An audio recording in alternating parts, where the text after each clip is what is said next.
what does it feel like when you're sitting in the audience watching a nervous speaker present? How do you feel? Just shout out a few things. How do you feel? Uncomfortable.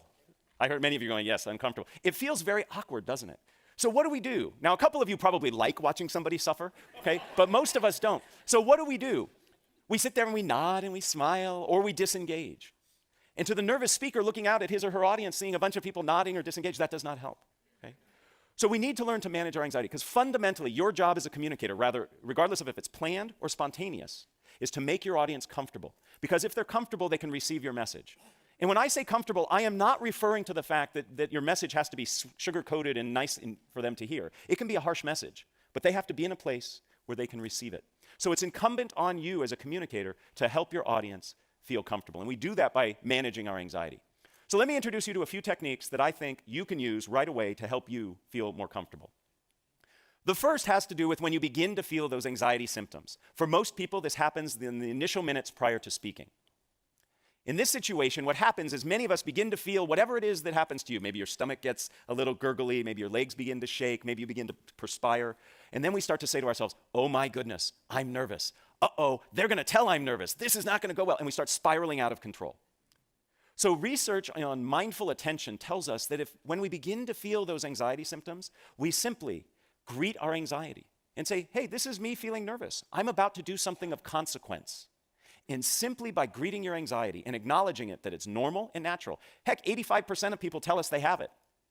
You actually can stem the tide of that anxiety spiraling out of control.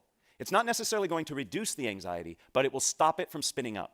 So the next time you begin to feel those anxiety signs, take a deep breath and say, this is me feeling anxious.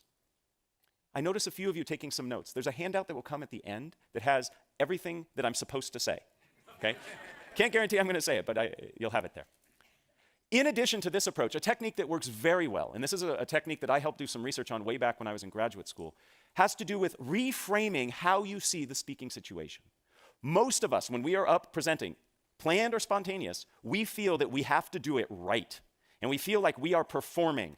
How many of you have ever acted, done singing or dancing? I'm not gonna ask for performances now, okay. Many of you have. We should note that we could do next year maybe a talent show of alums. It looks like we got the talent there, that's great. So when you perform, you know that there's a right way and a wrong way to do it. If you don't hit the right note or your right line at the right time, at the right place, you've made a mistake. It messes up the audience. It messes up the people on stage.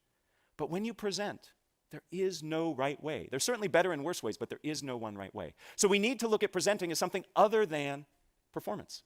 And what I'd like to suggest is what we need to see this as is a conversation. Right now, I'm having a conversation with 100+ people rather than saying I'm performing for you. But it's not enough just to say, this is a conversation. I want to give you some concrete things you can do. First, start with questions. Questions by their very nature are dialogic, they're two-way. What was one of the very first things I did here for you? I had you count the number of F's and raise your hands. I asked you a question. That gets your audience involved. It makes it feel to me as the presenter as if we are in conversation.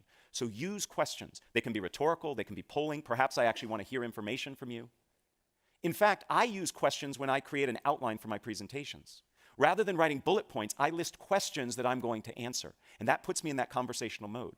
If you were to look at my notes for today's talk, you'll see it's just a series of questions. Right now, I'm answering the question, how do we manage our anxiety?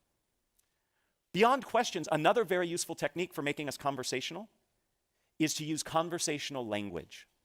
Many nervous speakers distance themselves physically. If you've ever seen a nervous speaker present, he or she will say something like this, welcome, I am really excited to be here with you.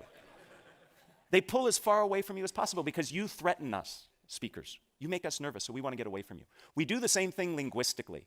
We use language that distances ourselves.